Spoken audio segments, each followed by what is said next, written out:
Hello, and welcome to Two Front War, a bi-weekly podcast that covers the Yankees' path of carnage to the All-Star break and watching the Giants being put down like they're characters in an Eli Roth film. I'm Andrew, and with me, as always, is Liam.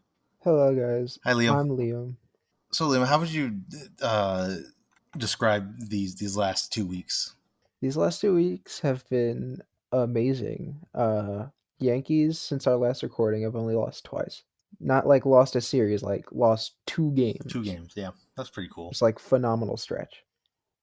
That's amazing. And you're doing something similar, right? Kind of, actually. I mean, it's still May, and people are like, hey, Giants are still within wild card position.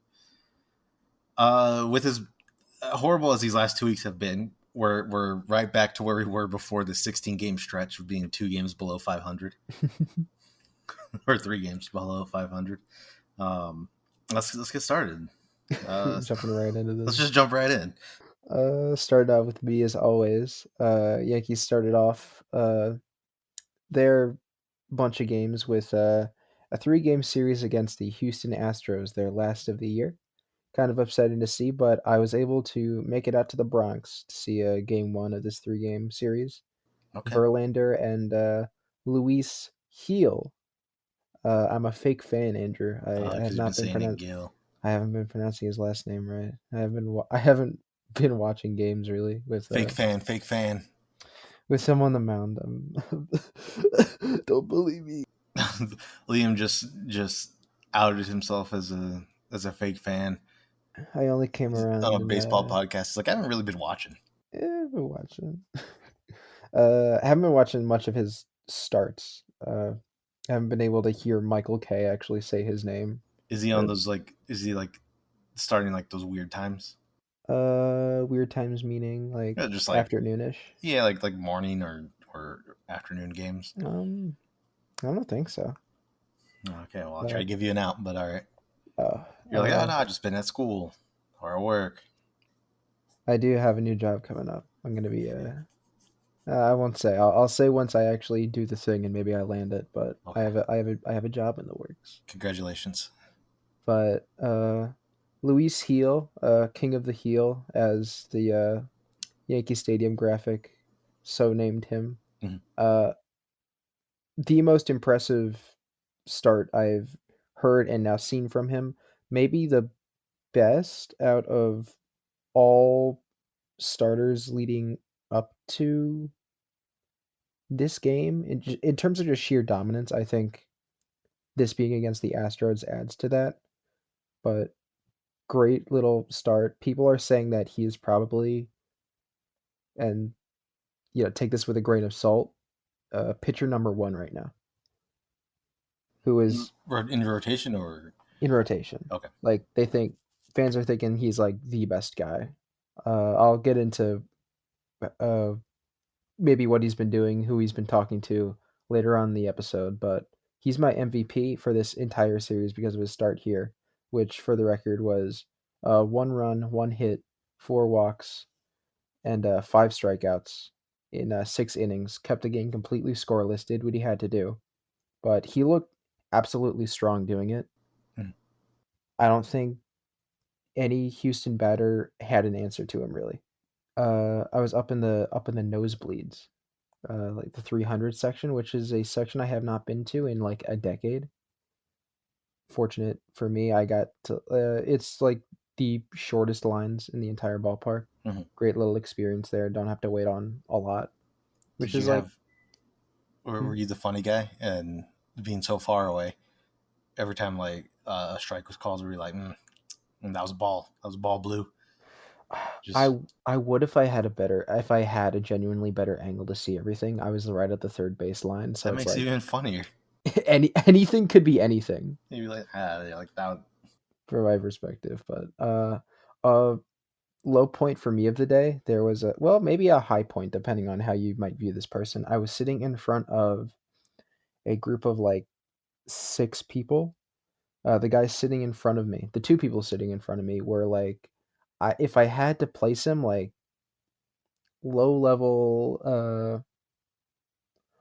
stock trader, young low level stock trader and his girlfriend, I could tell kind of because of the watch. If you're Mm, wearing an okay. AP, I'm immediately gonna tag you as like some Wall Street or business person. So like lucky for him that he was able to get his girlfriend and a bunch of his buddies out for the game. Mhm. I'd assume last minute, but I clapped. Like I think Gil got his last out of the game, and I clapped him like directly into his ear because like I positioned my hands like directly in front of me and just went. Why'd you clap into his ear? I didn't mean to. I was clapping because I was excited. It was like, oh, I guess proportionally in terms of actual space, he was like, I might have shattered his eardrum if I was a tad bit more enthusiastic. Oh no, But I don't know. I don't know how happy he was about that. he gave him tinnitus. He's gonna be leaving the stadium like Archer, just going mop mop. Whatever. The Dow Jones hit 40,000 points. 40,000, so he's doing fine, all things considered. I'd wager a bet. You can't fix hearing loss. Not with that attitude. Okay. Great series, all things considered. More about the game though. Verdugo, Volpe, amazing both defensively and offensively for both of them. Verdugo, clutch plays in left field, which is exactly what they needed. A year ago today, Yankees left field doesn't make critical outs. This final score was uh, 10-3 Yankees. Oh So wow. absolute blowout. Yeah. Completely upset Verlander. He had nothing. Verlander looks washed. Oh Going off no. this one game that I've seen from him, Verlander looks washed. How many runs? Is there a definition of what's considered a blowout in baseball? Like, is there like a how many runs? Um, I I don't know. Six, Uh, seven? I'd say like Let's say seven. if it's scoreless 6, if it's like 1-3, I'd say 7. But I don't know. I think it also depends on how well the offense of the winning team looks because I've seen the offense of pretty good teams look bad despite scoring a bunch of runs. It's just like, some people's pitching staffs take a day off. Hmm. You have a bullpen game. But Yeah. what was I going to say here? You're saying Verlander was looking washed.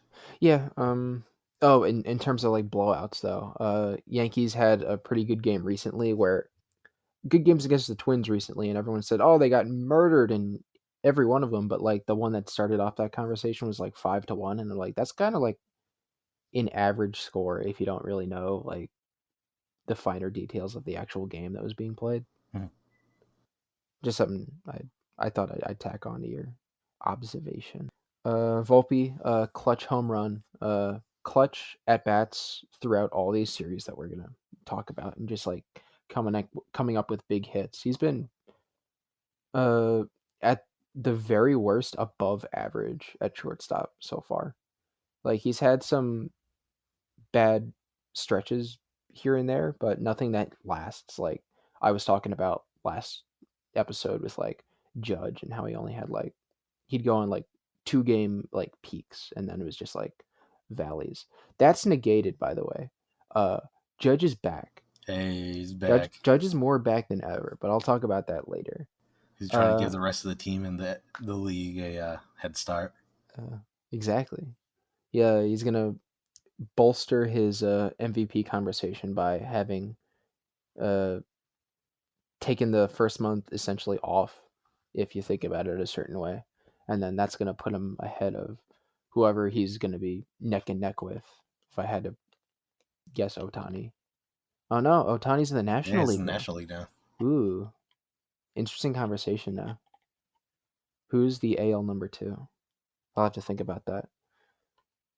Uh, in game, yeah, it was game 2. Astros put out probably their youngest starter.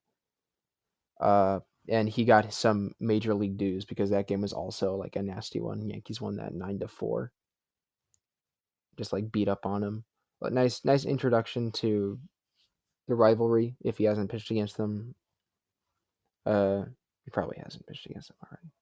But nice little, that's what the Yankees are supposed to do. You don't want to like go up against a new player and be like, oh, I guess we haven't seen what this guy's actually got. So if they, drop one to him, it's just a drop in the bucket, really. That's for next time. Welcome to the big leagues, kid. Yeah, yeah, you pulled one over on the old Bombers, but not the case. Happy little Astros beat up for 2 games. Uh, dropped the uh final game of the series, dropping the sweep. But before I get to that, Giancarlo Stanton. Uh, Giancarlo. the game that I went to, he set a record for hardest hit uh, in terms of what Statcast recorded, the hardest hit of the season up to that point. And then I was like, oh, God, what an awesome day to actually go to the Yankees game. But he immediately uh, said, hold my beer the very next game and hit what is now, I think, the hardest hit home run, hardest hit ball this season in terms of Statcast. So back to back hard hitting home runs. Great to see from Stanton. He's also back, quietly back, more quietly back than Judge, but uh, the further more series we get into the season, the better and better he looks now. Hmm. Which nice change of pace for him specifically. So DH spot is going steady as of right now. Just to touch on the lowlights real quick, Gleyber Torres base running cost Judge a bases loaded opportunity in game 3, ended the inning. Uh, kind of a developing trend. This is, I think, the third instance where uh, someone's been giving the call to go home, or even not. There was some controversy here of Gleyber taking the decision onto himself to run for home during Oh a no. Okay. during an at bat like this, but base running cost them the chance for a Judge to come up to the plate with bases loaded. Just to give a general overview of Glaber, he's been better. Some people have been saying that he's fine. I don't know how convinced I am of that. I have him as my LVP of the series for getting just 1 hit. That's all I wrote down. Glaber Torres has 1 hit throughout this entire series. There are some higher moments I may touch upon if I recall my script at any point. I'm really tired, Yeah. so I'm I'm just seeing what I've written down right now. But kind of a disappointing thing to see. Blown sweep. Stroman with a tough outing. You don't like to see that. Uh, but maybe the biggest low light. Stroman, I think, acknowledged that he kind of cost the team the series sweep post game. I was looking at his quotes, but I think the biggest lowlight of all is that I realized this when I was writing my script. This is the second time I've seen the Astros in person this year. It's gross. What's your record with what being in person? Being in person, Yeah, what with the Astros? Are you like 2-0 or 1-1? where I'm 1-1, I believe. I think yeah, they beat the Cardinals the spring training game that I went to. Okay. But that goes for me. Had a fun time at the little game that I went to. I left early just so we can get out of here. We paid $40 for parking. I don't know how much I paid when I went to the Twins game. I think it was like $8, and it was at the stadium. It's that New York real estate, baby. We were paying $40. real. We were paying really for convenience. It was right by the street that we would take. That would get us directly on the path to home. So it was kind of like a straight shot Mhm. back. But there were probably other options if we looked around, but we were getting there. I missed a little bit of the first inning. I missed the Verdugo home run, which pretty disappointing. Also, Verdugo, nice home run, baby. You First guys game of left the early? series. Yeah, we left early and we showed up late. There were so many people outside that stadium, dude. I That's the don't. most people I've ever seen outside of Yankee Stadium, and I saw them beat the Guardians in the ALDS. Small, small city me just can't comprehend. I don't think I just can like comprehend the traffic. Like I've driven through LA on 5, the I-5 and the 10 during rush hour, but Can't I comprehend don't even think that compares to New York traffic.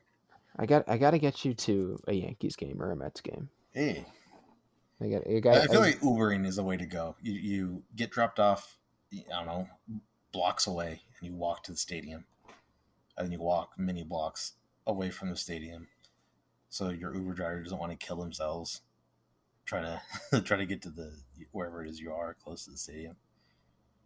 Maybe make a little bit of a, depending on the time of day, just like kind of walk around and check out whatever's nearby the stadium. this episode's gonna have a lot of me like Being sad.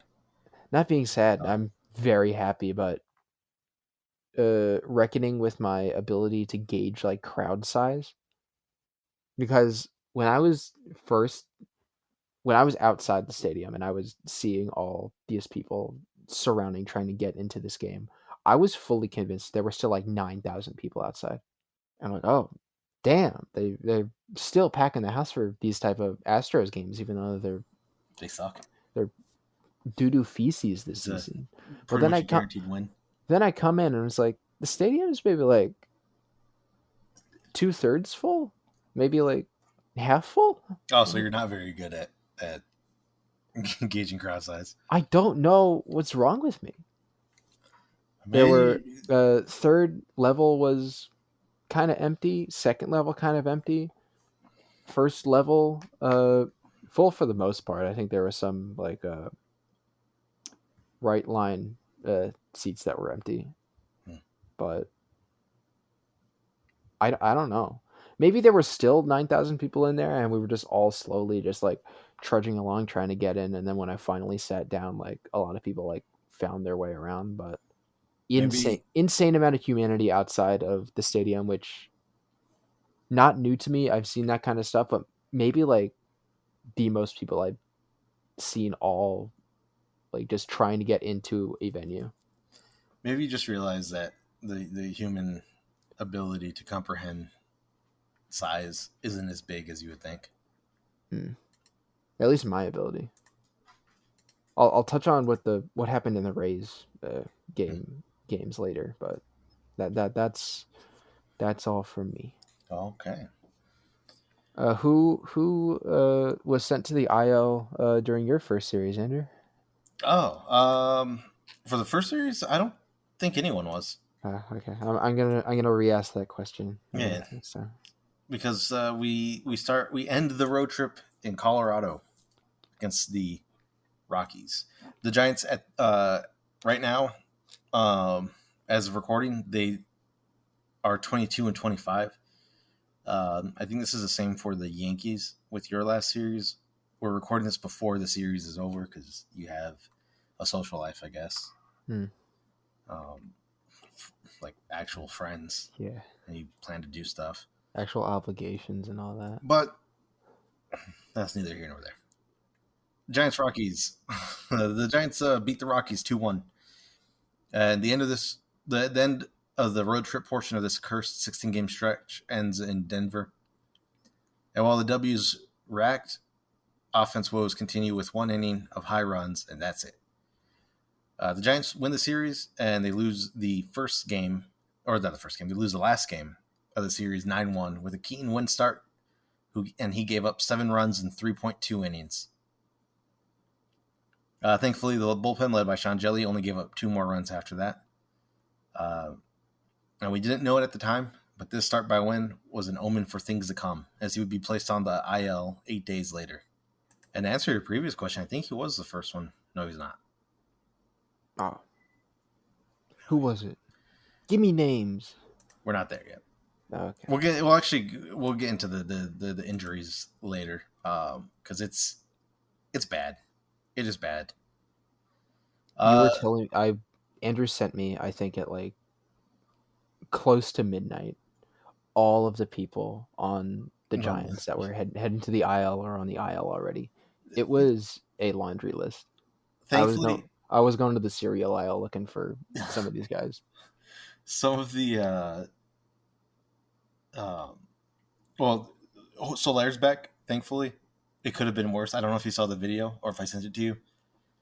where he's back from a shoulder injury. He's at batting He's practice, at the batting practice and he and takes one off the dome. yeah, he hits a ball, and the ball bounces off one of the poles and comes right back on the top of his head. And yeah, I don't know if he's supposed to be in that game, but he was scratched. If If he was, and I was if like, that was you or oh, me, would we have like a dent in our cranium, you think? probably, I'd probably be fractured, brains leaking. Ooh. Um, very glad he didn't go on the concussion IL, because that would have, oh, that would have killed me. But we got some highlights. We have Lamont Wade Jr., who had a 2 RBI single in the fourth in one of the games. The bullpen was good because they stopped the bleeding. Sean Jelly comes out, finishes off the fourth inning. I've said this before, but he is a dude who has completely turned around, and he's not the rookie that we saw last season. He's confident. He's getting outs. He gets a lot of strikeouts. He's 6'11". He's very lanky. Big man. He looks like an Enderman. That's the Enderman sound. Lowlights would once again be the offense, as is tradition, or one of the recurring themes of this season. In the third game alone, that loss against the Rockies, the Giants went 7 for 31, and it was after this series, at the end of this series, the Rockies and the Giants are the only teams in the MLB to not have a 3-game win streak. The Astros had a 3-game win streak.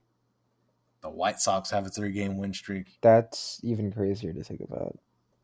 The White Sox. The Marlins and the Rays have 3-game win streaks. The A's have a 3-game win streak, although they were doing really good. But like, we just think of like the teams that are traditionally like at the bottom. It's like, really, the Giants are the last ones. And that's really all I got for the Colorado series. We won one series, that's good. But that third game, I think, really shows how streaky this team continues to be.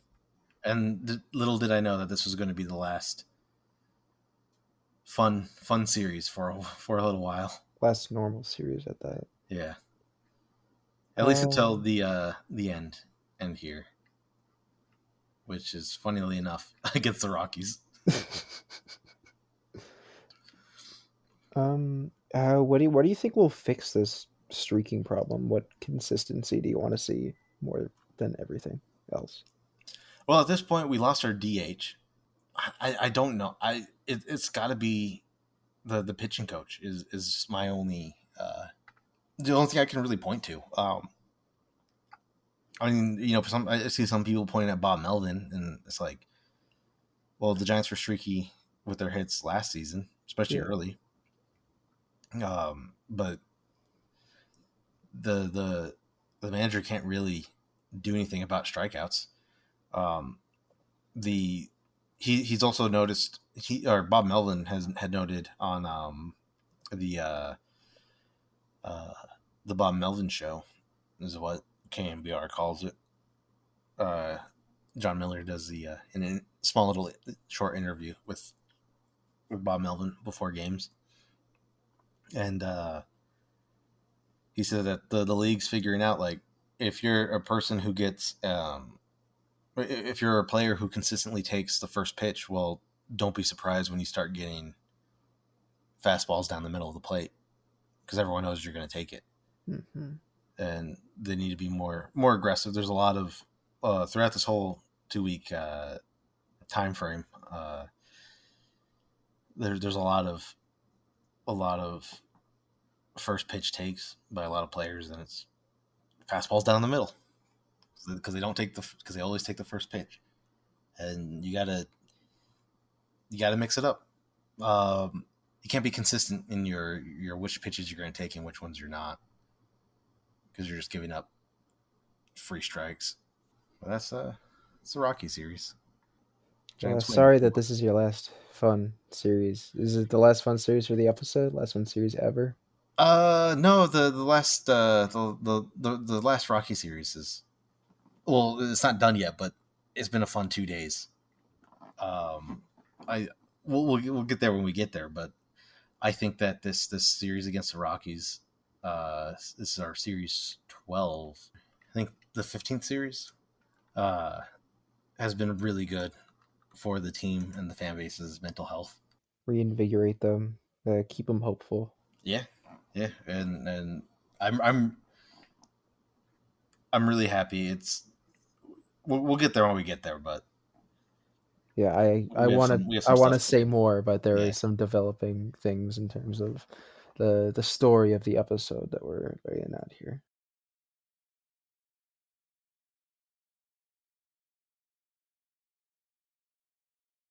Ooh, here's a fun little story for you about Tampa.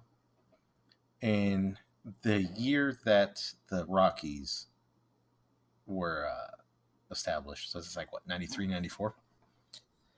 There was actual talks about the well, not actual talks. There was an attempt by the Giants ownership to move to Tampa, and thankfully the National League owner, the rest of the National League voted against it. A little too close for comfort, um, but it was voted against, so they had to stay. And during that time, Dwayne Kuiper jumped ship, and he for that year was a commentator for the Rockies. Uh, your series 13 at Rays. Series 13 at Rays. Pretty good series, all things considered. 2-1, another dropped sweep. Weird way to drop a sweep. I'll get into that shortly. But Okay. Clark Schmidt, uh, who people were going into this game calling pitcher number 5 now that Luis Hill has taken on such a dynamic role. Mhm. Uh, Now in conversation, he's also solidifying his place in the lineup, which makes you think who's the weakest link now. But Clark Schmidt, 0 runs on 5 hits with 2 walks, 6 strikeouts, and 6.2 innings, which is where you want to be if Yeah, yeah. you're a lower in the rotation guy. 6 innings, nice place to stop. And bordering on 7, that's pretty awesome stuff. Was he pulled out? Is he like on a pitch limit, or was it just I think he was high pulled pitch out. count? He was probably pulled out for a high pitch count, pitch limit. I don't think Boone wants to like whittle down the any pitcher really that isn't like Marcus Stroman right now. Mhm. I think he's the only guy going consistently deep in games. So I don't think anyone's going to be like an 8 pitch guy until Cole is back, unless they're like going balls to the wall. Which maybe we'll see a little later. Maybe we'll see a little later. Ooh. But game one also saw probably the best pickoff attempt Yankees fans have seen in a long time. Probably since like the 5 ring dynasty. Ooh, Uh, how funny, because I also have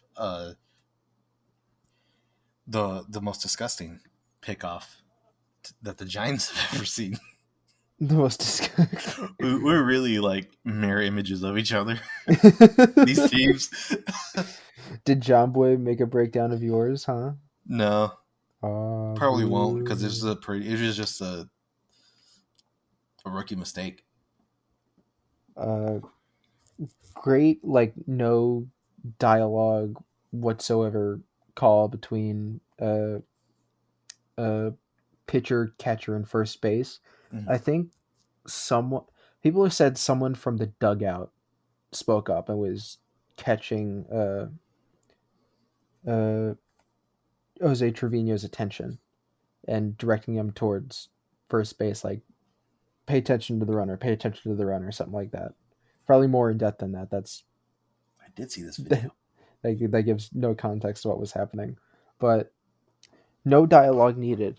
Uh, Trevino adjusts himself to look at first base, so Schmidt immediately knew like what the next course of action was. Did not look at first base once until he threw the ball, and I believe it was I forget who it was. I think it might have been Arozarena. got a Rosarena off Yeah, the it was. bag. Yeah, it was a Rosarena. Rizzo applied the tag probably in the best fashion possible. Everyone's pumped up. Just an absolutely great moment. It happened so fast too. It was just like people immediately understood what was going on and like executed it flawlessly. It's a MLB The Show type animation, Mhm. but great pickoff attempt there. I've never Uh, been able to pick someone off in the show. in the show, Yeah, I guess you've never seen a successful pickoff animation before. I know. I haven't. I've been Oh, picked off many times actually, don't you but mainly play as a pitcher in your creative player thing? yeah, Uh, Never successfully picked someone off. no. All right. This goes back to my crowd size gaugement. This is the most packed I've seen Tropicana Field ever. Like playoff games considered, archive footage considered. I haven't seen archive footage where they opened up the 300 section. So take this how you may. I guess I'm not that old of a. I haven't been paying attention to the Tampa Bay Rays like that, but most packed Mother's Day, most packed crowd I've ever seen at Tropicana Field. Like I struggled to see an empty seat in all the highlight footage I saw from the game, all the innings that I watched. Like everyone was there on Mother's Day for whatever reason. I I don't know what people do in St. Pete that drew them to this game, but Mother's Day event maybe sold out? Question mark. I don't know. I'm hazy to say after my uh my excursion to the Bronx for Astros, but I don't know. I gauged the crowd to be gigantic. the, Uh, the the the Rays do have especially after their postseason run um, last year. It's kind of shocking that seeing how empty it's been. I know the majority of their postseason run last year we had like afternoon games, so it's Yeah, like that could be. yeah, people aren't really going to be showing up for that. It's like middle of like the working week too. Yeah, Like who's going really? But even then, I think I've seen some evening games in previous years where people just like haven't been showing up. I mean, It's like that's why I'm kind of surprised like that hasn't. Um, Even though they haven't been playing very well, you think that early in the season to be pretty packed based off their they're performance last year. they're okay. They're like lowering my expectations for them going in. They're maybe like a 500 team. Hmm. I think they got to start overperforming, beating teams people think that people are counting them out against because they have talent in spades as long as they have a Rosarena in the lineup. But uh, disappointing season for them, but they got to start like seeing where they can do to outperform even their best. What year did the Braves win the World Series? World Series? Was that 2021? No, they lost that to the Dodgers. 2020 to the Dodgers. Was it 2022? No, they haven't won in recent memory. The Braves? Oh, the Braves, or they said the Rays. Oh no, the Braves. Braves that was 2021, I think. Oh, 2021. Because that one was like, is that the one where they ended the regular season at 500 or close to five, just over 500? I don't I'm know, looking at their 2021. They were 88-73. above 500. Yeah, I do know that they came into some postseason at like 500. It was they played against the Astros. This may have been 2021. At 2021. Yeah, Um, they came into the playoffs 88-73. yeah, they won 6 games. Okay, this was their first World Series win, or their first World Series since '95. Yeah, Um, even that year I though. mean, I 95. think that year kind of just shows that you don't need to have a crazy. I mean, that's also the same year that the Giants had their 107 game win series. Yeah, Um, so like those like it's to tell like two teams, like you don't need to have this 600 series or 600 season to no, win it yeah, all. Uh, so like it's possible that the Rays could. Just because they're a 500 team doesn't mean that They just got to they get won't there make it. in. Yeah, Yeah. But there's the old adage that the regular season doesn't really matter, and that's mainly for people looking immediately into the playoffs. And I, that's the Phillies, uh, the Sir mantra. yeah, I grew up playing little league with uh, Yankees fans and their parents, and that was the old adage that they kept saying. And it's like, this is post 2009, so that just disappointing losses whenever they got in there, and then there was a couple of seasons where they didn't make postseason at all. So it might be copium to some, but I don't think the regular season is something to really negate. Less so in today's age, because there's only one team that receives the bye. Yeah, that's true. But And the expanded wild card. yeah, So yeah, definitely like the postseason or the postseason, the regular season does matter probably like the least. really, I think it. I don't know about that. Write that somewhere down in the script. Let's debate about this. That's a good all-star break episode. Put that in notes somewhere. We'll get around to it. We'll get around to it. All right. I'm still talking about these highlights. Yeah. Volpe, batting average of 357, 5 hits, 2 RBIs. Grammarly is hiding my stats. Get out of here, Grammarly. Uh, and a run scored, a leadoff triple in Game 3, which was like immediately got me in a good mood. If he keeps hitting like Yeah. that in leadoff, like don't move him. And I was complaining about that for a hot minute. RBI single, and he was the only offense in Game 2, really. The RBI single that drove in 2 runs. Awesome little series for him. He would have been in the conversation for MVP if Clark Schmidt didn't have a great outing. But Jose Trevino, catcher, Mr. Jose Trevino, Platinum Glove Jose Trevino, batting average of 400 this series, 4 hits, Wow. 2 home runs, 3 RBIs, 2 runs scored. He's my MVP for this series. Just like bomb series out of nowhere for him. Awesome to see. Both catchers have been doing good too. I've been looking for an excuse to talk about Austin Wells. I'm so tired I didn't write anything down, which is like put that in the notes too. I should talk about Austin Wells next episode. But to touch on the lowlights, this is something I don't think you want me talking about. Nestor might be the weakest link in the rotation, and once Cole gets back, he might be out. Oh, down to the bullpen. Maybe. Or do you think like off the team, like traded? He might be a good trade piece. You guys want a starting pitcher? Yes, actually, because Okay. we'll get to that later. But the IL has oh, it's bad. Figure out the pitching coach problem, and maybe you can salvage a little bit of Nestor. If I don't, he's not doing bad. I'd hate to see him go, but I think statistically he is the weakest link. In his start, he gave up 4 runs on 5 hits with 3 walks and 5 strikeouts in 5.1 innings, and a bad outburst in front of Boone and the umpire.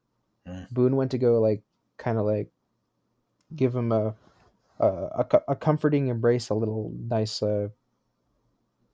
pep talk, but he just wasn't having it. I think he shook him off, and Boone was a little taken aback by that. Did you think he was getting pulled? Uh, I don't think that was immediately him getting pulled, Well, but like I'm thinking like did Nestor think that when Boone was coming out that he was taking the ball?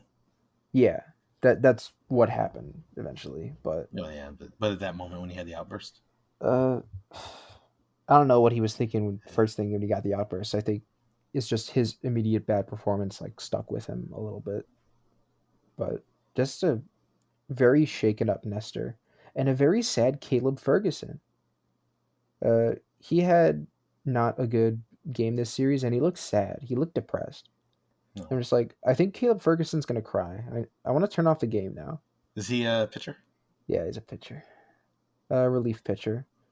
He had good games before and after this. I didn't write down anything else to talk about him besides this point because he looked noticeably like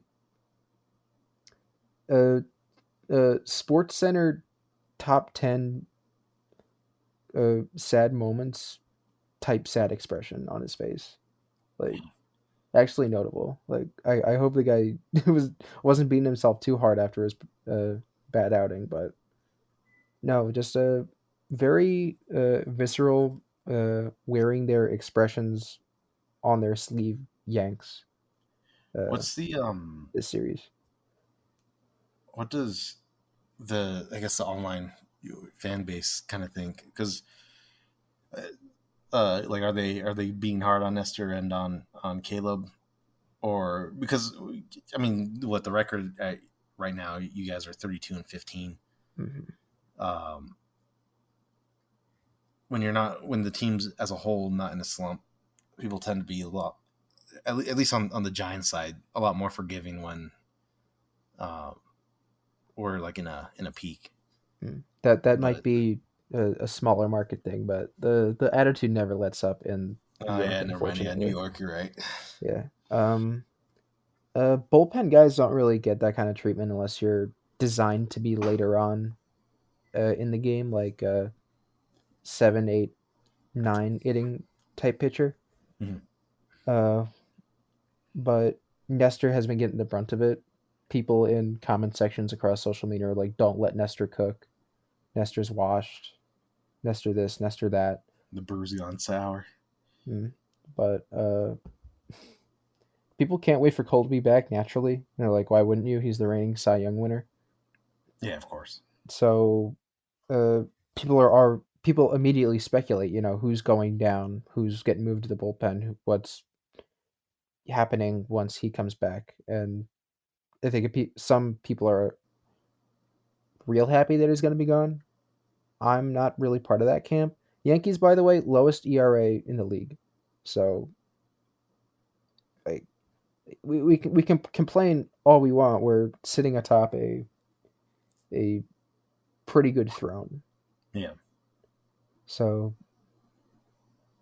uh, I don't like seeing him underperform like this, but uh, Cashman's a smart guy, and Nestor, if handed to the right person, can get a lot for him because he's not a bad pitcher by any means, Mhm. and he just might need a little brushing up in a new place. Yeah.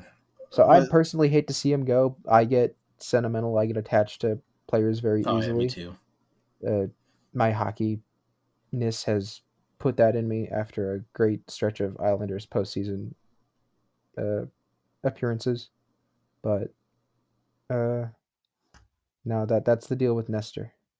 Oh, Nestor, is he just like in a slump, or is it something deeper? Do you think? I don't think he's in a slump. It's just he has his bad outings, and those showcase what is still Like not what's lacking? completely fine tuned. Yeah, what's lacking in his arsenal with his go of it. He's a guy that lives and dies by disrupting the momentum and the groove uh, batters get into, and that's harder to do now with the pitch clock. Sure, but people have been finding ways around it. I heard a very particular someone talk about that very thing, but he's not playing in America at the moment, and he'll be talked about later on in the Mm, episode. But uh, it's just a new age, and pitchers like him kind of got to adapt, and yep. naturally he's going to adapt slower, but he's not a bad pitcher by any means, and I think he still has a place in the league. But I hope Nestor gets better. But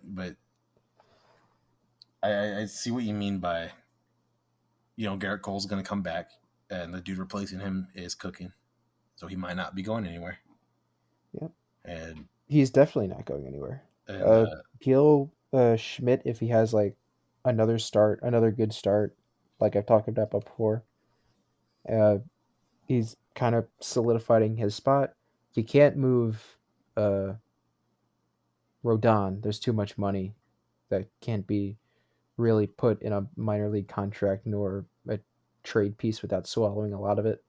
Stroman just got here, Mhm. and you have complete faith in him. And he has when he's pitching at his best, he is pitching at his best. Yeah. So Nestor's just that guy. He's at the bottom of the pyramid. Maybe But we'll see him who in knows? the. Who knows may happen. We might. I think that with the way that the just pitching injuries alone have Mhm. been affecting the Giants, if Nestor is if the Yankees do sell, um, I could see I could see Nestor. Uh, Sliding into your yeah, rotation. sliding to the rotation, putting on the orange and black. You gonna buy a Nestor jersey? Maybe, Nestor Giants jersey? maybe I'll get a a, a cup pint glass. Ooh. Spray paint Nestor Nestor Brew on it.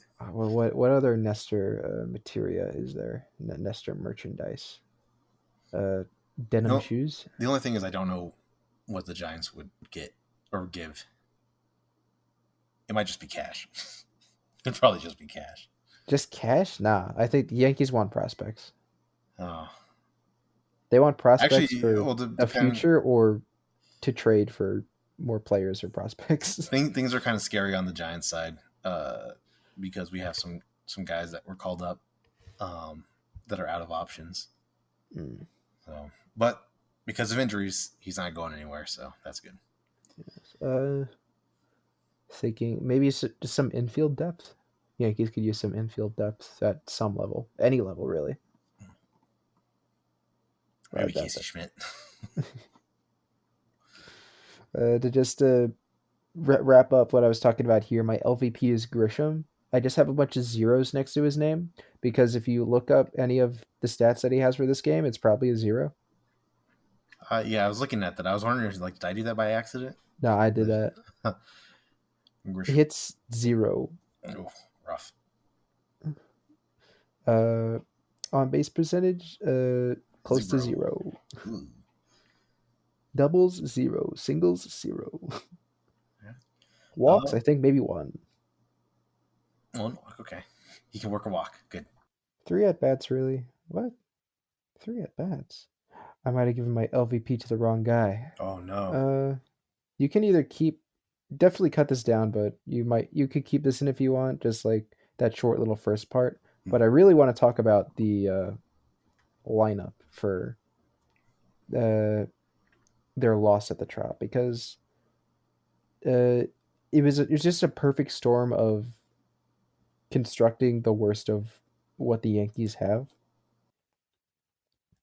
You got the normal uh, four: Volpe, Soto, Judge, Verdugo. Verdugo hitting and cleanup has just been working wonders. But then Stanton's out because Judge is the DH. You don't want to have Judge running around the outfield all those games, potentially getting hurt because of the turf the Trop has. That's you're asking for something bad to kind of happen. So third baseman John Birdie was put in at number 5, then followed by Rizzo, Wells, uh, Cabrera, and then Grisham at the very end. Weird 5 spot hitter, and then it was just a lot of the same people uh, batting right. It's just kind of the perfect storm of just like all this mundane kind of stuff in the lineup that, yeah, of course, a Rays pitcher is gonna kind of light you up after that. But 7-2 loss in that game. Judge Mm. DH day, kind of not the best circumstances. Uh, Gleyber Torres, Jose Trevino got in, but neither of them can score hits in their pitch hitter attempts. So just kind of like perfect storm of giving Judge a rest in the outfield, giving Giancarlo naturally a rest because he can't really play the. I wouldn't if I'm not putting Judge in the outfield. I'm definitely not putting uh, Stanton in that Trop outfield. And then bad performances by Nestor and the bullpen. Just hard hard pass. I would not want to relive that game, but That's Yankees Rays and at Rays in a nutshell. Talk about talk about the talk about the orange and black against what color? The Reds. Red. Orange and black versus red. Orange versus red. Okay. Sith Lord colors. Well, this is going to be fun. Uh, the Giants are back at home. The road trip's over. The 16 game streak is done. They had a day off. No, they did not have the day off. They just went home. Wow. We're still in the 16 games. This is we're in the last 6 games of this 16 game road trip, and 3 of those are going to be with the Reds. This is a series where everything falls apart, despite the Giants taking the series 2-1. In the span of these 3 days, Nick Ahmed will go into the 10-day IL for a sprained wrist, fielding a ground ball. Austin Slater goes on to the 7-day IL for concussion, fielding the ball in center field. This Fenton Oracle has acquired the taste for human blood and will become as violent as a laundry machine in Stephen King's short story, The Mangler. And finally, Michael Conforto, who had single-handedly won games at the start of the season, has been put on the 10-day IL for a hamstring injury after hitting a single. What makes this injury even worse is that Conforto wasn't supposed to play because this is the day that Slater got injured. But there's some highlights. Matt Chapman got a first inning grand slam. And Hey, he's back. that's hard to do. Yeah, he's back. He is back, especially after the what happens in against Colorado here. Just absolutely performing again. His defense is back. He's out of his defensive slump. He's out of his offensive slump right now. So we're happy. Unfortunately, that this is the start of the injury bonanza. During Logan Webb's start, the Giants lost 4-2. This was the first game of the series. Webb gave up 2 runs and he only gave up 2 runs in 7 innings. Okay. And he was disgusted by it. He was in his post game interview. He was not happy when with the Giants offense. You don't want to see that, but I completely understand where he's coming from. No, you don't. But this is consistent. There's something about Logan Webb starts and the Giants just not performing offensively. All right, we hit a recording issue, but we're back. So I was saying Logan Webb has poor run support. Logan Webb is averaging 3.03 run support, which is the lowest support of any pitcher of last season. And I think that's finally getting like under his skin, which understandable. It's just atrocious. He gave up 2 runs in 7 innings. That is not insurmountable. And then you have the injuries. This is just a start. I guess we can get into that a little bit, but here's Nick Ahmed, Slater, Conforto.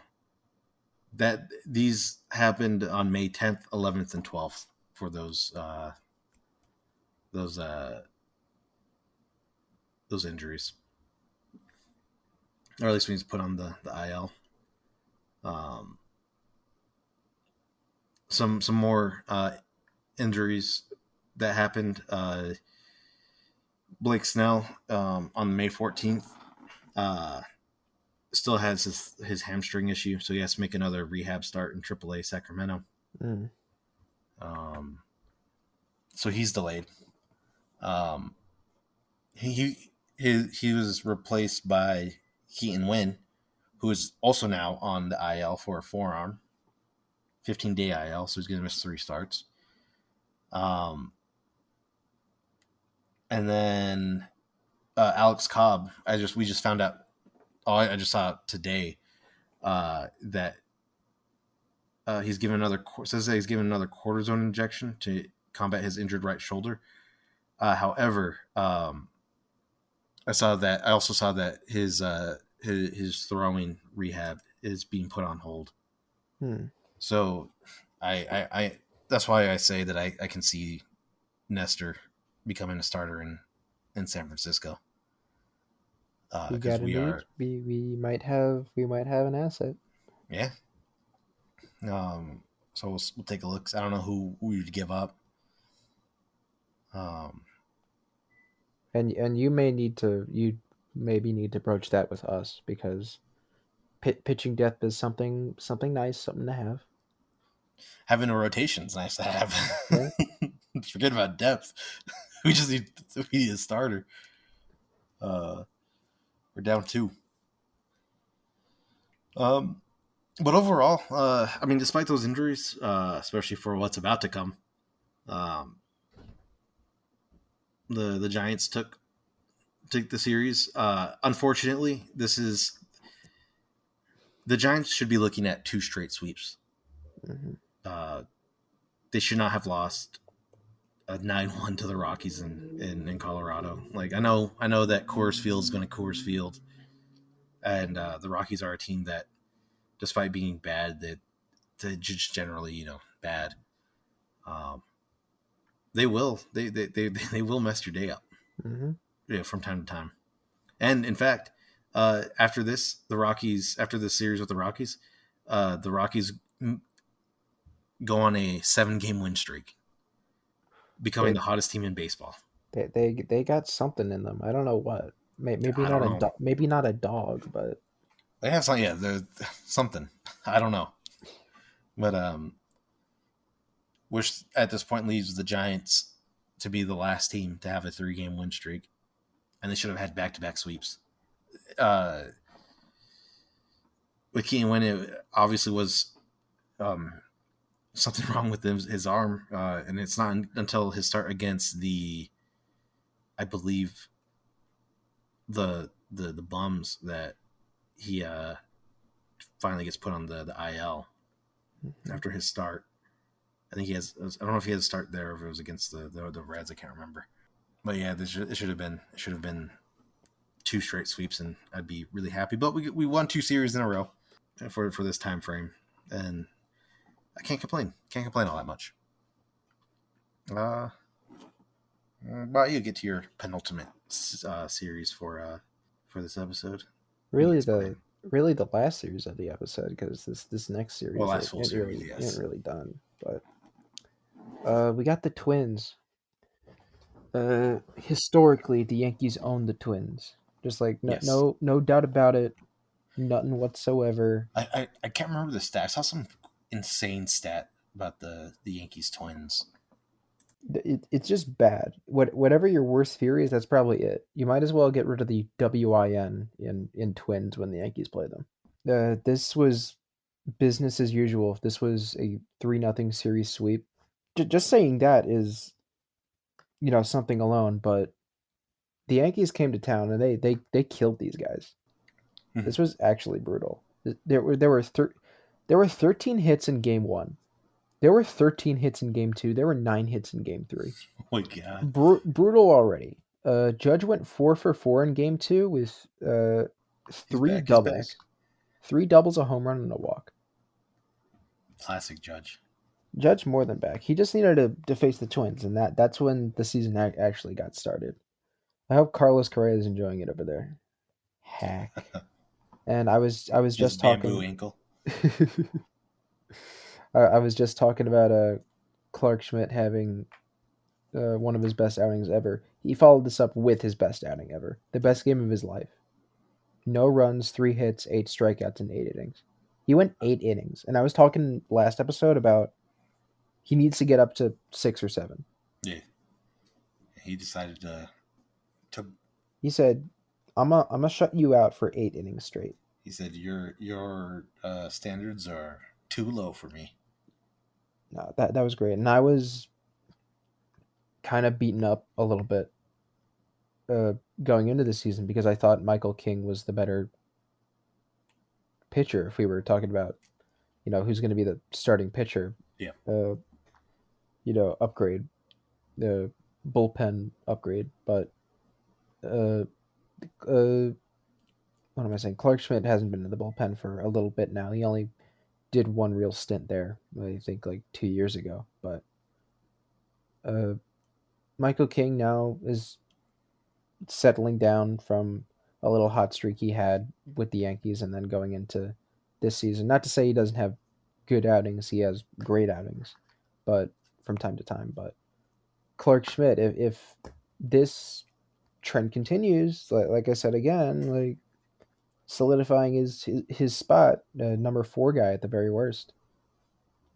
At the very worst, but game of his life. So happy for him. Who else is back? Stanton's also back. He's batting 444, 4 hits, a home run, 2 ribbies, and a run scored in 2 games. Wow. Imagine if he was out there for a third game, I'd say, damn. Mhm. That's all I'd say. I wouldn't double down on any note. I'd just say damn.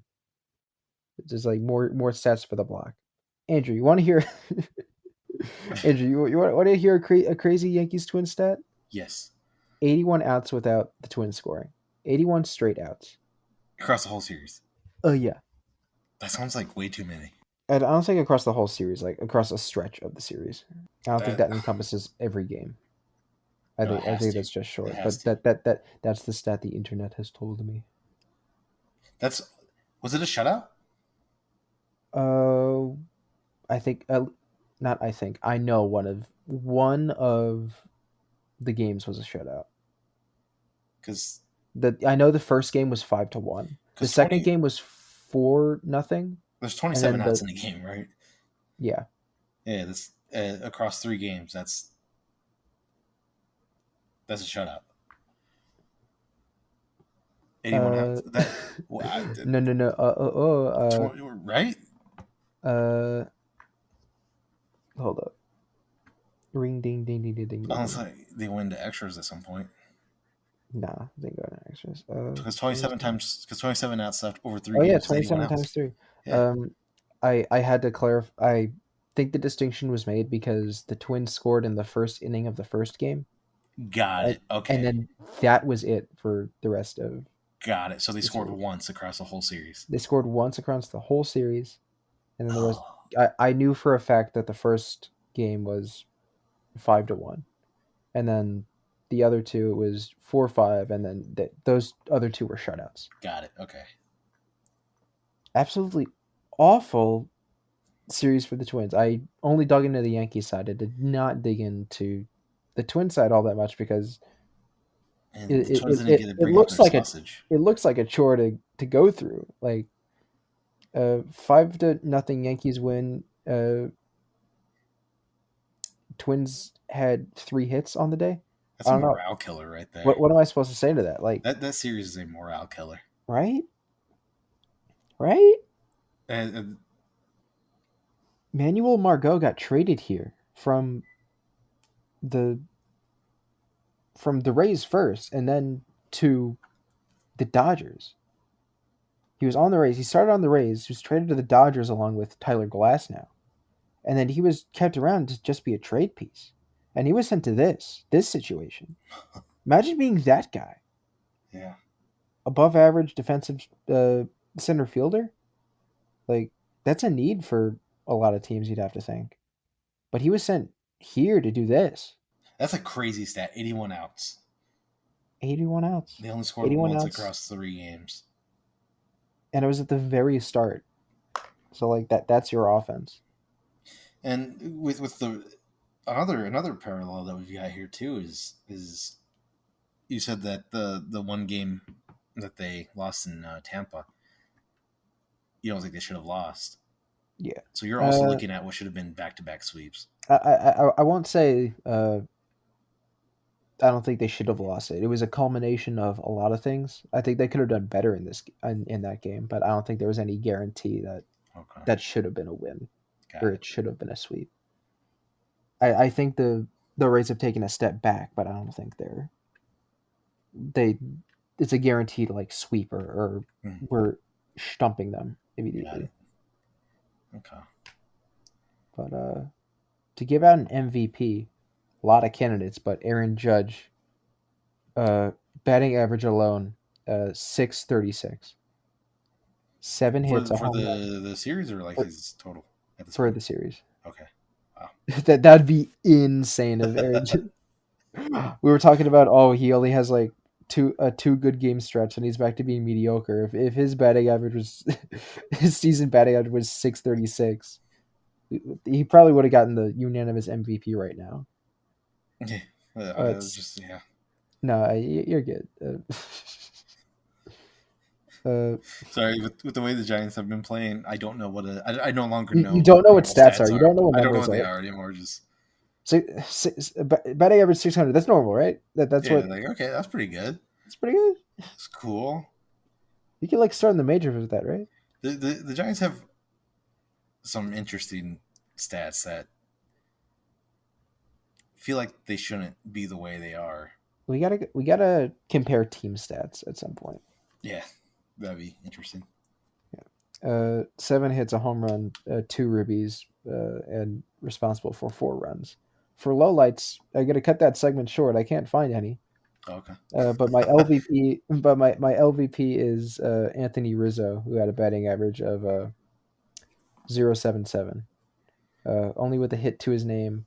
In RBI, he still is responsible for someone scoring, and he scored a run himself across 13 at bats. Not the best batting average you want to see, but he still had offensive production, and he was like across the 3 games he played in, Mhm. he would have been a black hole in the lineup That's in any other circumstance. But I forget which series it was, but there was a series where the whole Giants lineup went like everyone had an at bat, mhm, and before it could wrap around back to Blake Sable, who started off the inning, mhm. he's the only one who failed to get on base. Or he was the only one that struck out as well. Mhm. But very, very sad. Very sad. But I could keep going on in awe of how good the Yankees did against this Twins team, or how poorly we should think of the Twins, a team I don't personally like to beat up on. But No, they had like what, a 12-game win streak. whatever. Who cares about Oh, that now? oh yeah, but No, everyone's forgot about that. yeah, everyone forgot about their silly little sausage. I like Minnesota. Sounds fun. I'd like to go to First Avenue sometime, I was there last year. It's very nice. Target Field's very nice. mm, but that's all she wrote with this series. That this was hard for them. Easy for me. I'm happy they got such a punching bag of a stretch, but Yeah. that's Yankees at Twins. Okay. Ready for the sadness? Peak sadness. Here we go. Because Series Is 14 versus the content Bums. warning. Yeah, I'm gonna cry. The Bums come back for a rematch, and the Giants thankfully avoid the sweep thanks to the help of AAA team Sacramento River Cats. But before they can come up in full force, the Mangler demands sacrifice. While attempting to make a clutch play, Jung Hoo Lee collided with the same fence that took out Austin Slater and dislocated his shoulder, which we would later learn he had what they called, quote, structural damage. Things got worse a few days later when we learned that Jung Hoo Lee's season will be over with a season ending surgery. In response, AAA players Ramos, Matos, Schmidt, Luciano, and Wisely come to fill in the Lee-sized holes in the team, along with one-time Giants catcher Kurt Casale has come back. He's catcher number 6. Patrick Bailey had a viral infection and got scratched, so he'll be back at some point soon. I think Monday he'll be back. Jordan Hicks had a wild day, giving up 7 hits, but only giving up 2 runs. Game 2 was frustrating as the offense once again failed to perform and victory was tenable. But Giants avoided the sweep in the Game 3, and it looks like the bottom of the lineup is cooking. I want to start off with the lowlights. Jung Hoo Lee's season-ending shoulder dislocation Top is of the just depressing. top of the list. Yeah, like that is not how we thought it was. The season was going to go. Yeah. I when we got Soler, I was like, I thought we were going to be in the mid 80s for the wins. Mm-hmm. And But probably not, unless things get really good. Uh, you're looking at the season a little differently, especially after that kind of loss. yeah, now it's going to be with the amount of injuries that we have. That I think I don't know. Maybe this is cope mode. Some people might call it cope mode. Maybe it's just being realistic, and it's just like, oh, now it's just going to be like I did today. Look at the AAA guys that got called up, and if they do well, then I guess it's a good game. And by the way, they are doing very well. Mm. Um, Another low light is Tyler Fitzgerald, who now that we've got a bunch of AAA guys up here, he needs to go away. Fitzgerald Ooh, needs to be gone. Wilmer Flores, this I think is a play that lost the game. okay. And that's I think it's the second game. Uh, Wilmer Flores gets on base, and Fitzgerald gets is going to be the pinch runner. Immediately gets picked off like a loser. Like the next That's batter, good because the I don't opposite think the next honestly. batter even took a pitch before he got picked off.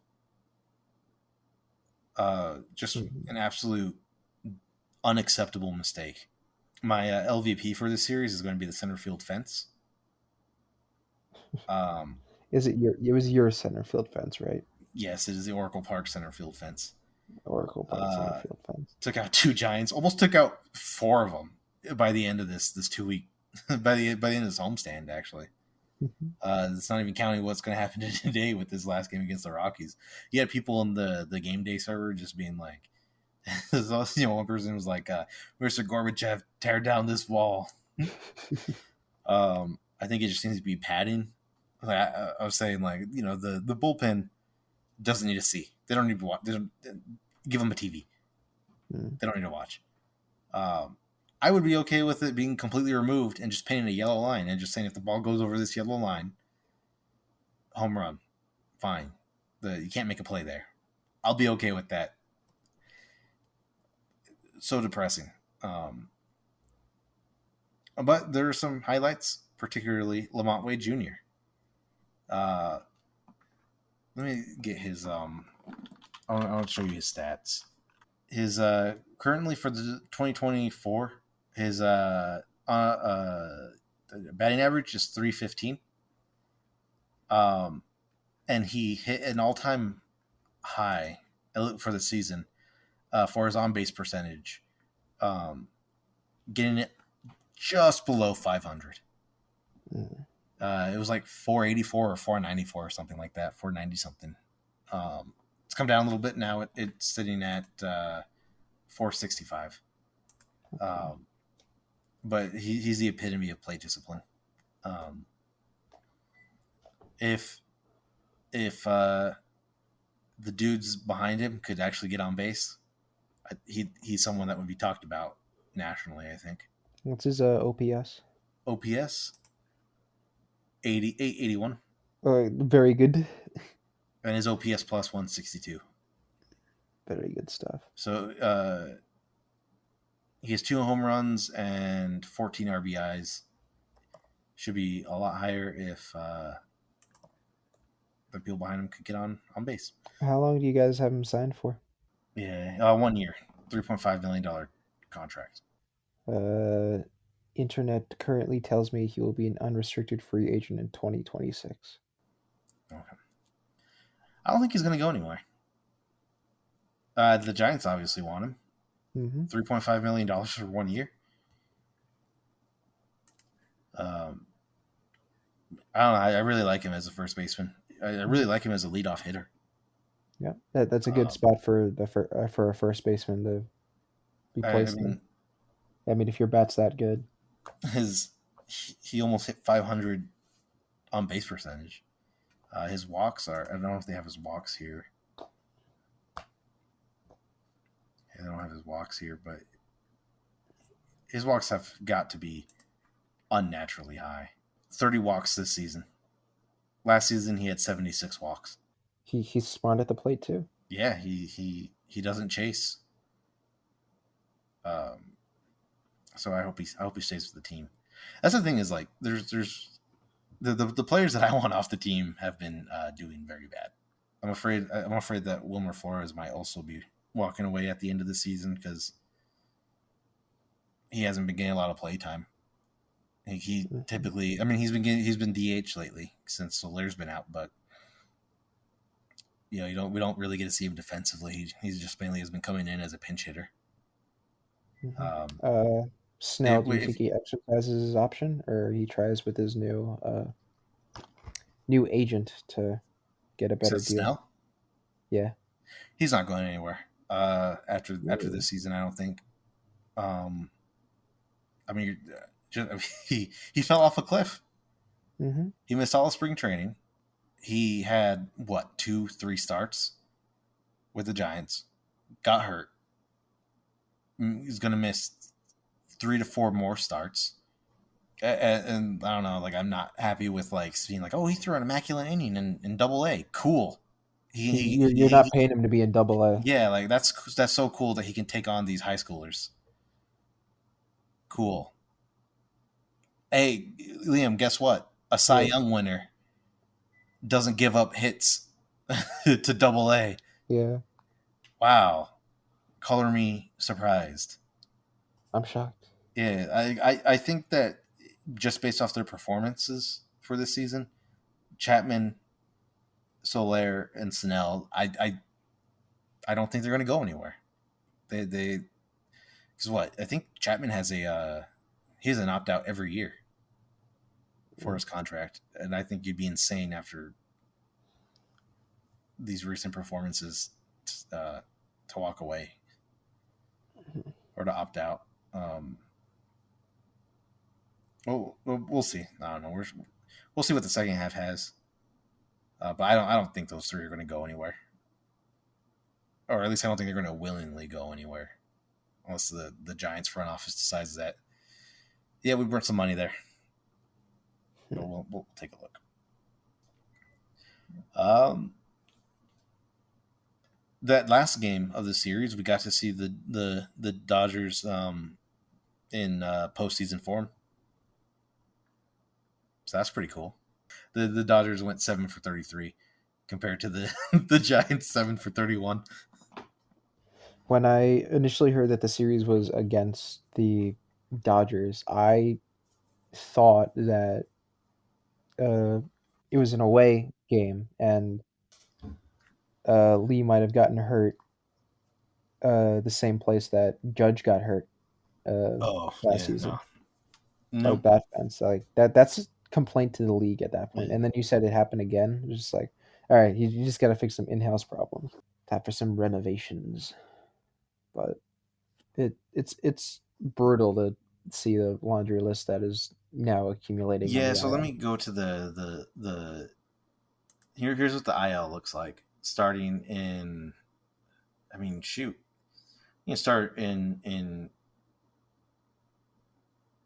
we'll start in May.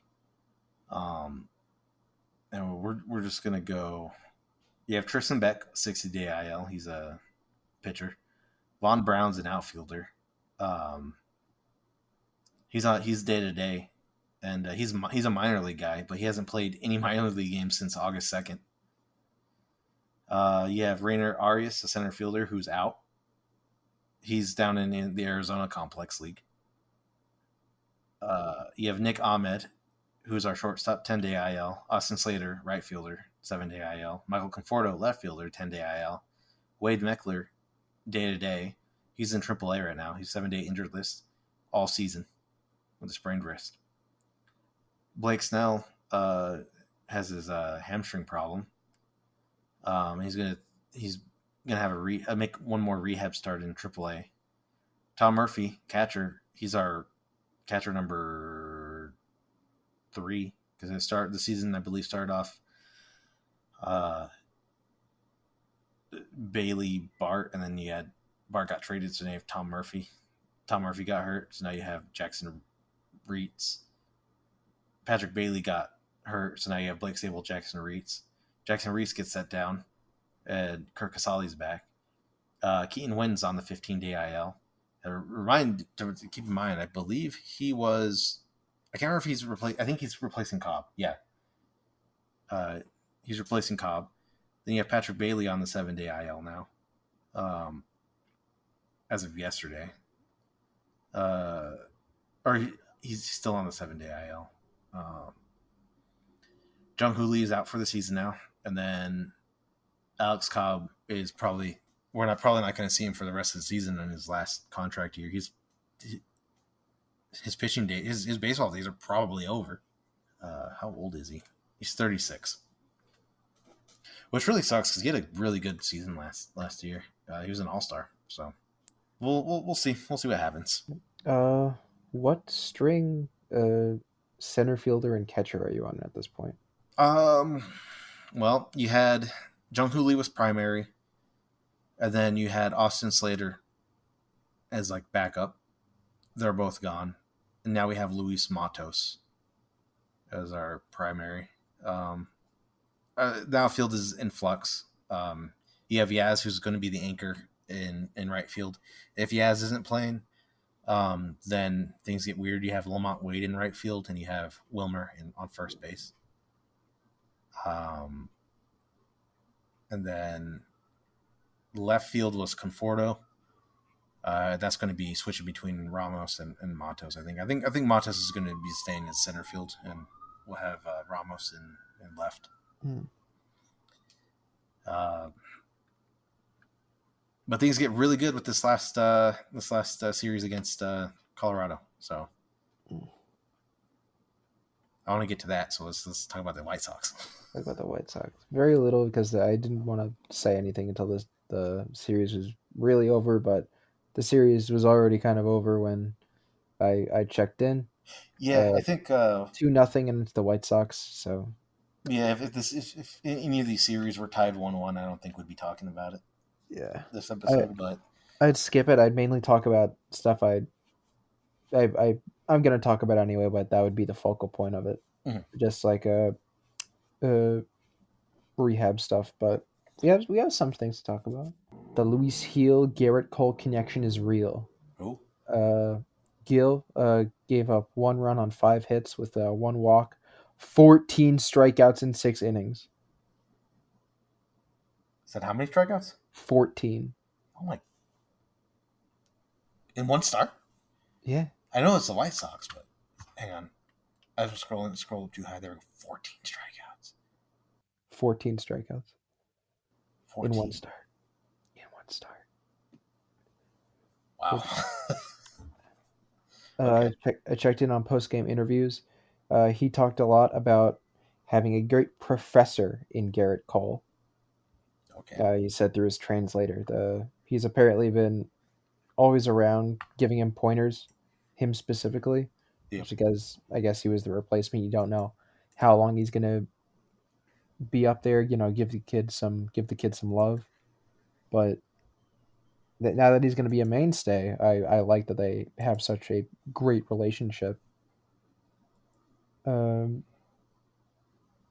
Just a great connection to have, and that mentorship, something I Yankees fans talk. I don't think we talk enough about, even though it's kind of central to the identity. A lot of guys picking each other up, being that steady guiding hand. I just love to see that kind of stuff. And it was followed up by a good Nestor performance. Hey. The very next game. Nestor's even back. though he's back, but to get into his stat line, 1 run on 5 hits with 1 walk, 6 strikeouts in 7 innings. Okay. He went the distance. I mean, he went a pretty good distance. Coming off of a heel, like nothing's gonna look great when the guy before you was like, "Yeah, strike out 14 dudes." Yeah. What was do you know what Heel's pitch count was at the end? I saw it. It's fine if you don't have it. It had to be like I should have it digits. in front of me. 98 pitches. Wow. Under 100. Yeah, that's took me a little bit to find, but I got it. That is impressive. Do you think he's going to be?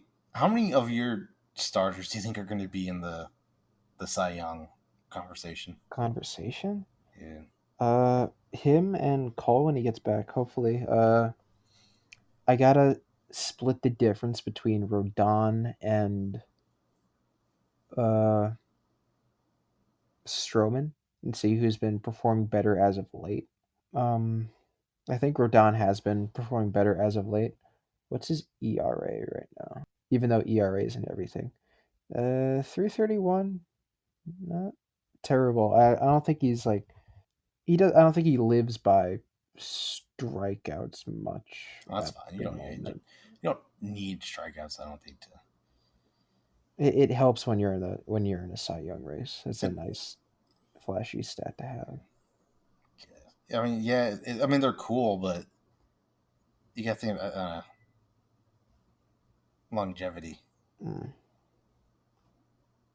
But he's getting the job done. I think Gil is in that conversation, but I don't know. Imanga is having a great season. Uh, with the Cubs, even though he was like, yeah, he's like the third best Japanese three free agent on the market.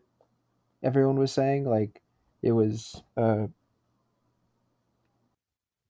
Otani and then Yamamoto, and then we're like, and Imanga's here, but he has a shout out Imanga 0.85 ERA at the moment. I don't know if you've been hearing about him.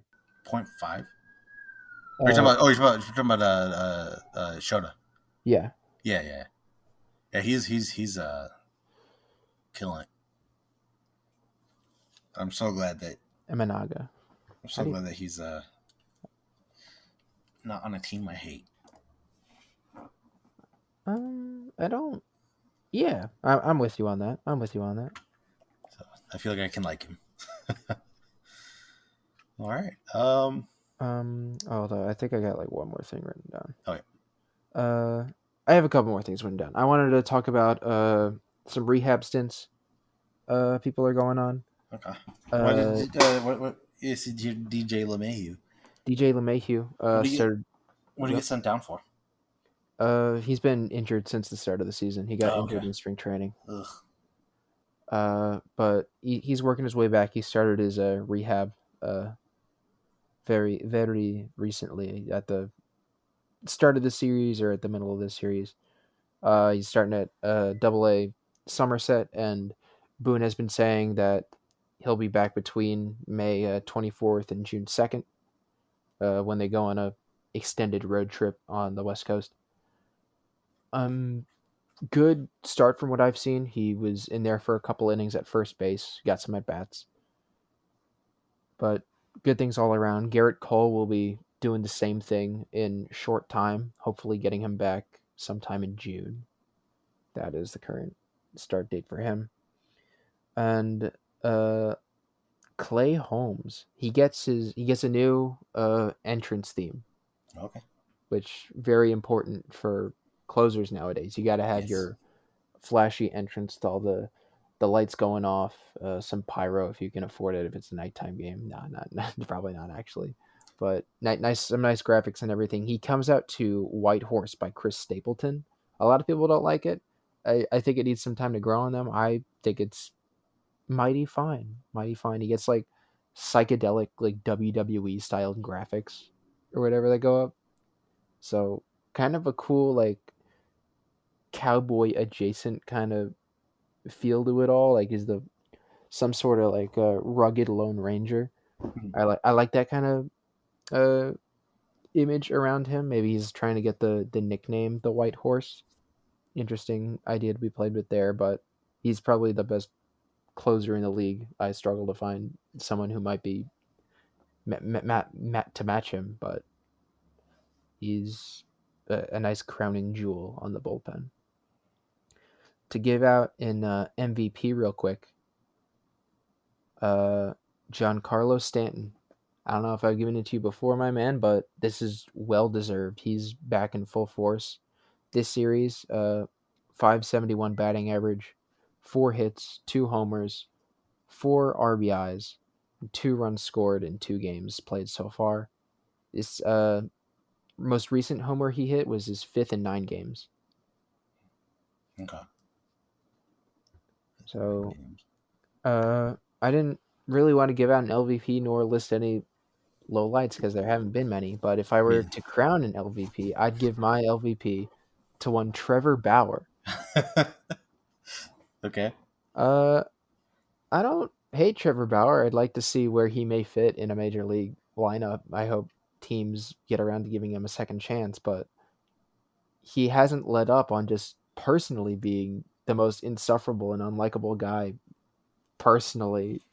That him making YouTube content isn't, like helping his case. It's making it Yeah. seem like more personal, that it isn't part of his character, and people knew this wasn't part of his character. This was like an act he was doing. Mm. People know he's hard to get along with. He's hard to kind of settle down and get a good grip on. A firm guiding hand. But uh, he, in his most recent vlog, he's pitching down in Mexico for the Diablos, who played against the Yankees in spring training. If you didn't You made know, it back to North America, guys.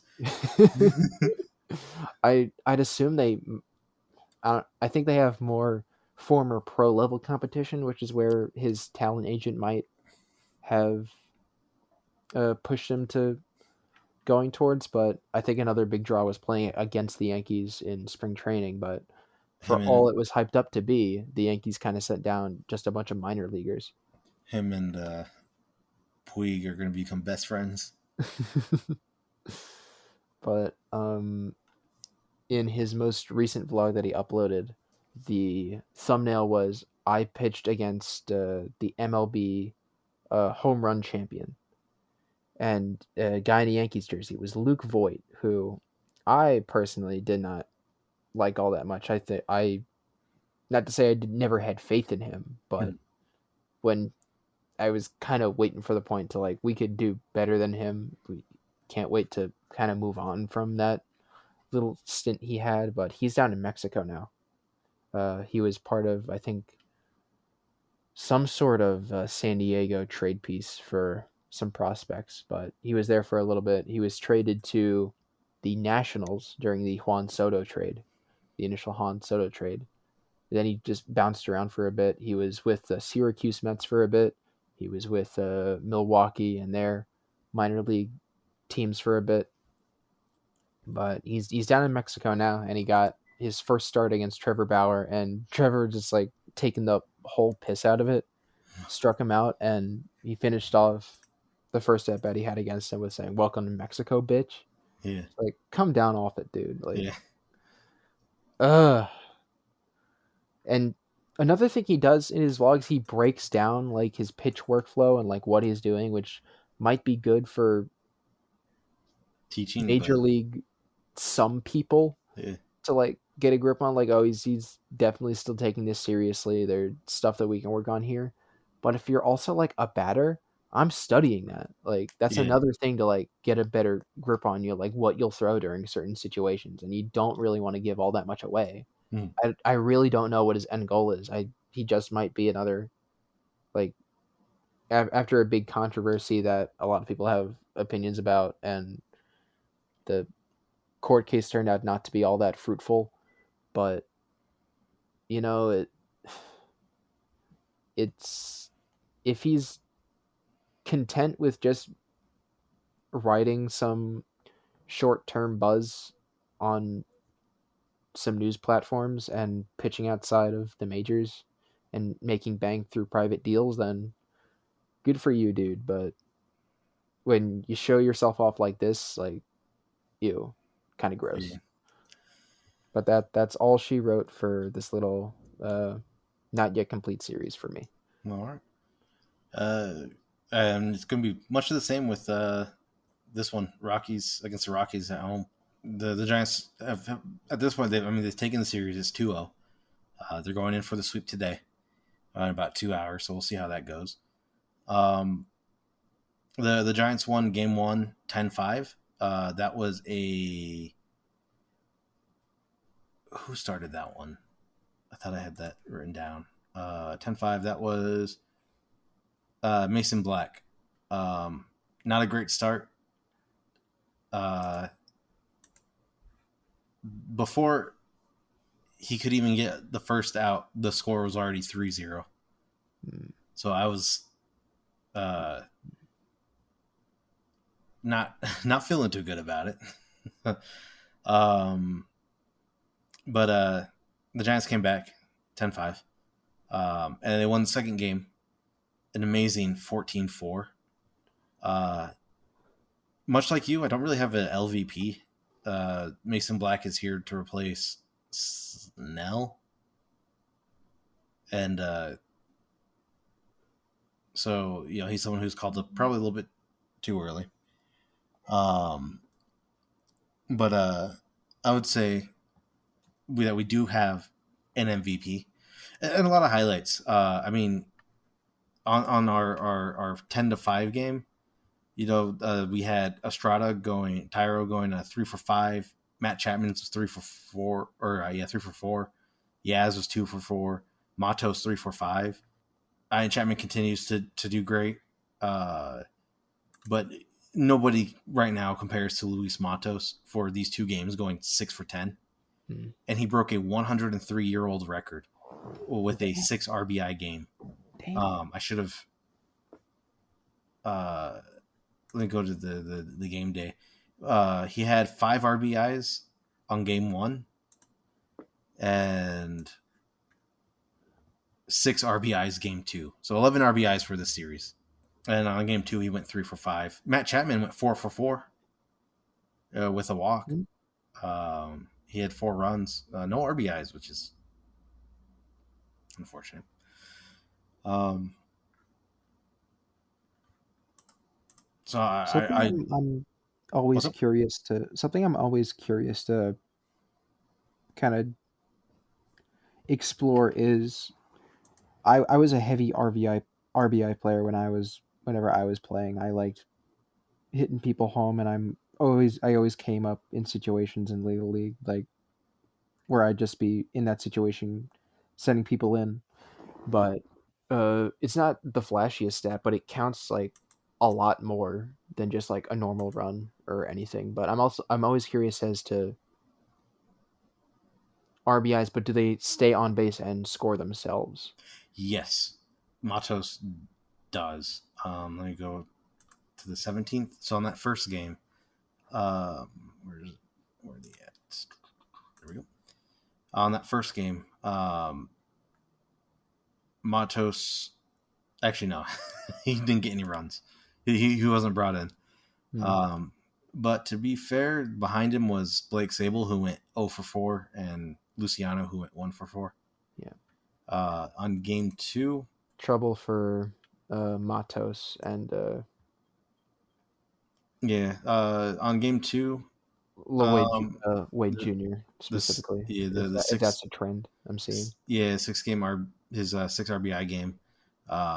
He had 3. He went 3-for-5, and he had 2 runs. His OPS for this game was 1.116, averaging 385. He's in the lineup? When does he bat compared to Lamont Wade Jr.? Lamont Wade Jr. was he's a leadoff. No. We've had Soler being leadoff. Okay. Recently, but for Matos, on the 18th is what I want. That's the 10 game there. Or no, the 17th.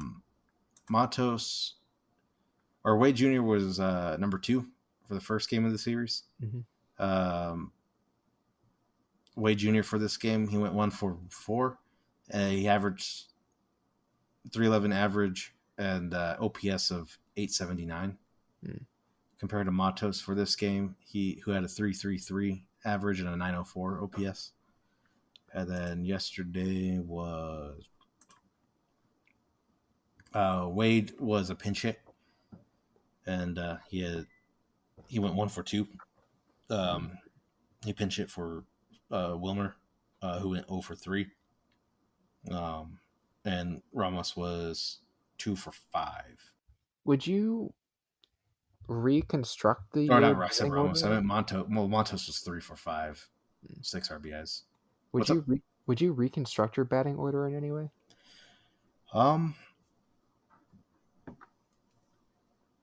Yeah, I think so for this one. And do we? 1, 2, 3. Right now, I have the lineup for this current game, and the lineup has not been um, messed with, but I could see if I'm thinking what you're thinking. Are you thinking Wade lead off Matos number 2, Um, or do you think do you put Matos in like the cleanup spot? uh, you're.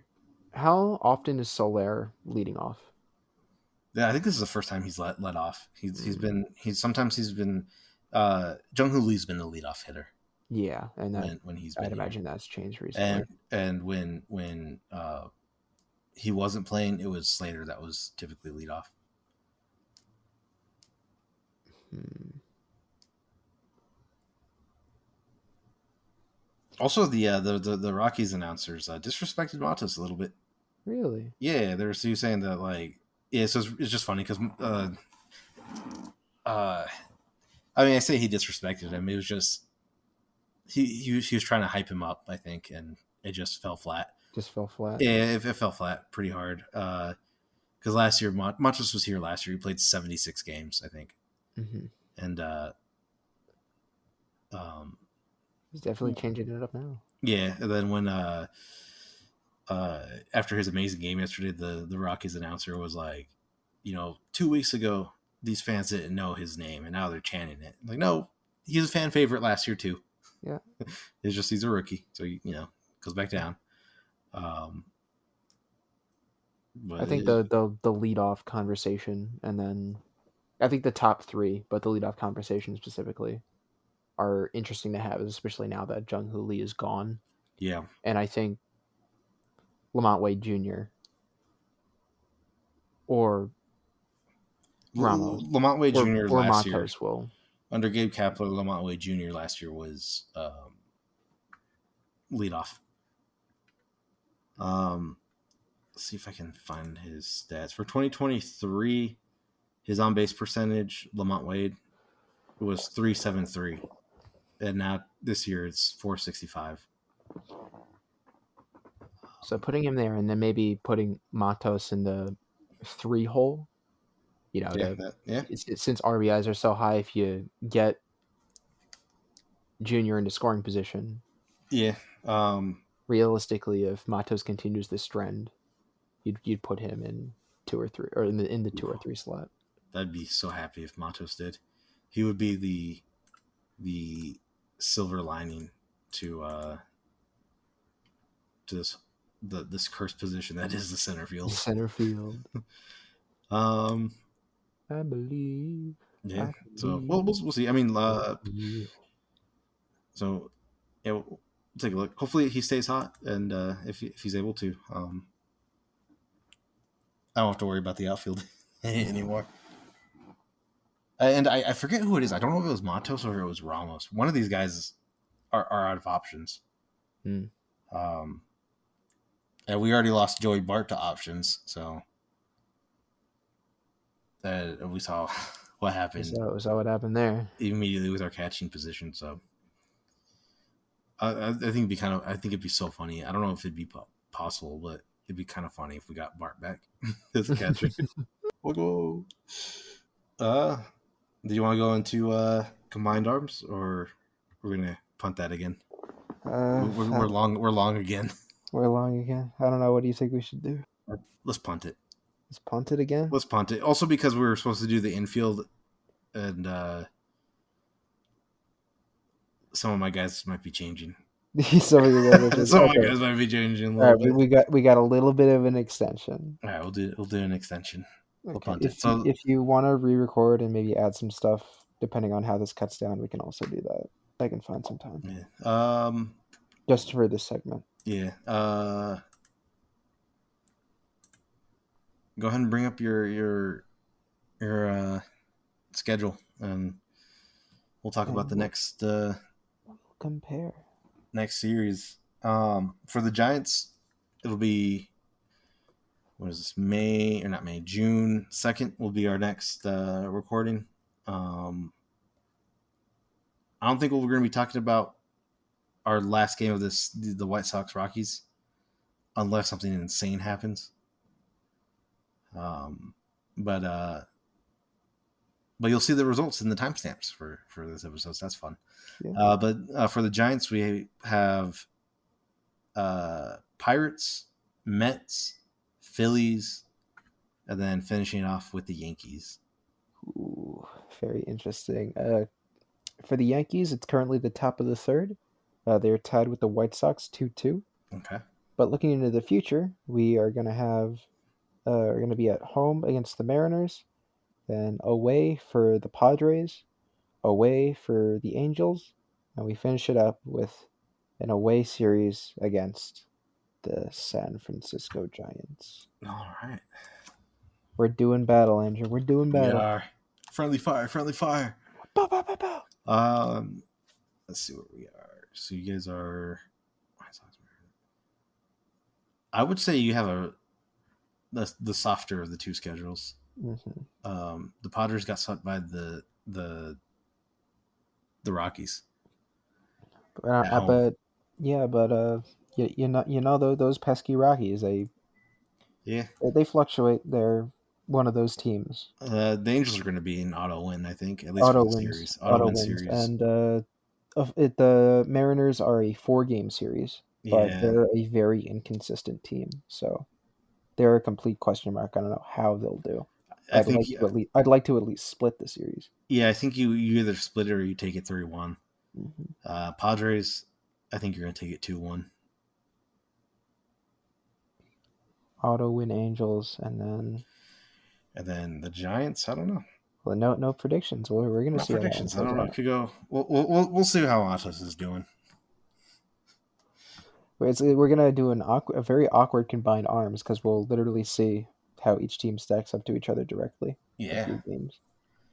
All right. Well, that'll do it for this episode. I'm going back to bed. So sleepy boy. I'm going to edit until this Rockies game starts. Goodbye. All right, everybody.